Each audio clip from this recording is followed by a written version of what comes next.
আজকে যে পরিবেশ অধিদপ্তর সেটাও কিন্তু জাতির পিতায় যে পানি দূষণের জন্য যে ব্যবস্থা নিয়েছিলেন সেটাকে উন্নত করে পরিবেশ অধিদপ্তর তৈরি করা হয়। আর তাছাড়া দেশের উদ্ভিদ প্রজাতি সংরক্ষণ ও গবেষণার জন্য 1975 সালের 1 জুলাই ন্যাশনাল হার্বেরিয়াম প্রতিষ্ঠা করেন।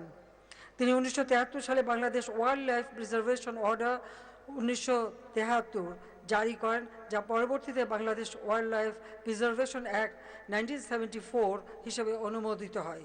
রাস্তার দুই পাশে যে সবুজ বনায়ন আমরা দেখতে পাই, যেটা সামাজিক বনায়ন হিসেবে এখন প্রতিষ্ঠা করা হয়েছে, সেটাও কিন্তু সূচনা করেছিলেন জাতির পিতা বঙ্গবন্ধু শেখ মুজিবুর রহমান। জাতির পিতার পদাঙ্ক অনুসারে 1996 সালে 2001 যখন আমরা সরকারে আসি, তখন আমরা পরিবেশ রক্ষা এবং বন সম্পদ রক্ষার ব্যবস্থা কর্মসূচি নিয়ে, কিন্তু তার পূর্ব থেকেই 1984 সালে বাংলাদেশ আওয়ামী লীগ সিদ্ধান্ত নেয় এবং আমাদের যে সহযোগী সংগঠন কৃষক লীগের উপরে আমরা দায়িত্ব দিই এবং আমরা আমাদের দল হিসেবে আমাদের মূল দল আওয়ামী লীগ এবং সেই সাথে আমাদের সহযোগী সংগঠনগুলি প্রত্যেকটা সদস্য ব্যাপকভাবে বৃক্ষরোপণ করবে।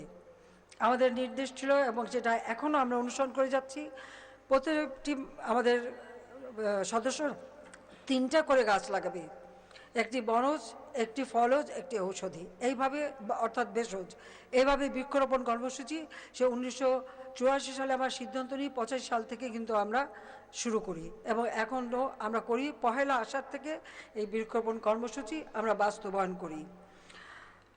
সুন্দরবন এবং আমরা স্বতন্ত্র পরিবেশ আদালতও প্রতিষ্ঠা করি 96 সাল যখন সরকারে আসে এবং 1176টি তীব্র দূষণ সৃষ্টিকারী শিল্প প্রতিষ্ঠানকে আমরা চিহ্নিত করি। সুন্দরবন এবং সেন্ট মার্টিন দ্বীপে জীববৈচিত্র্য সংরক্ষণ, পার্বত্য চট্টগ্রাম জেলাগুলোতে 740 হেক্টরের বেশি জমি অধিগ্রহণ করে বন সৃষ্টিসহ বায়ু দূষণ এবং পানিতে আর্সেনিক দূষণ রোধে বেশ কয়েকটি প্রকল্প আমরা গ্রহণ করি এবং সুন্দরবন ওয়ার্ল্ড হেরিটেজে যে স্থান পায় সেটা আমাদের উদ্যোগের ফলে। তাছাড়া বিভিন্ন জলাধার সংরক্ষণ আইন, ধানমন্ডি লেক সংস্কার করা, গুলশান বনানী উত্তরা লেক সংরক্ষণ, বৃক্ষরোপণ কর্মসূচিকে আরও উৎসাহিত করা এবং 1 লাখেরও বেশি লোককে প্রশিক্ষণ, বৃক্ষরোপণে প্রধানমন্ত্রী জাতীয় পুরস্কার ঘোষণা সহ উপকূলীয় এলাকা ও চর এলাকায় সবুজ বেষ্টনী গড়ে তোলার পদক্ষেপ নিই এবং বিভিন্ন এলাকায় ম্যানগ্রোভ তৈরি করা, এটা আর্টিফিশিয়াল ম্যানগ্রোভ কৃত্রিম উপায়ে বৃক্ষরোপণ করে এই সবুজ বেষ্টনী দিয়ে ঝড় জলোচ্ছ্বাস এর হাত থেকে, প্রাকৃতিক দুর্যোগের হাত থেকে এলাকা যাতে মুক্ত পায় সেই পদক্ষেপও আমরা নিই। আমাদের বৃক্ষরোপণ ও প্রকৃতি পরিবেশের সংরক্ষণ এবং উন্নয়নের একটা ধারাবাহিক প্রক্রিয়া। 2001 থেকে 2006 মেয়াদে বিএনপি জামাত জোট বা পরবর্তী 2 বছরের তত্ত্বাবধায়ক সরকারের সময় এই ধারাবাহিকতা কিন্তু রক্ষা করা হয়নি।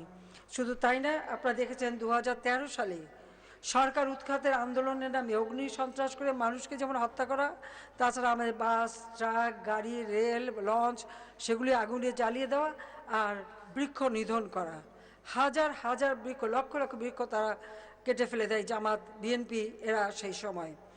অর্থাৎ আমরা যেখানে গাছ লাগিয়ে গেছি সেগুলি তারা ধ্বংস করেছে, এটাই হচ্ছে দুর্ভাগ্যের বিষয়।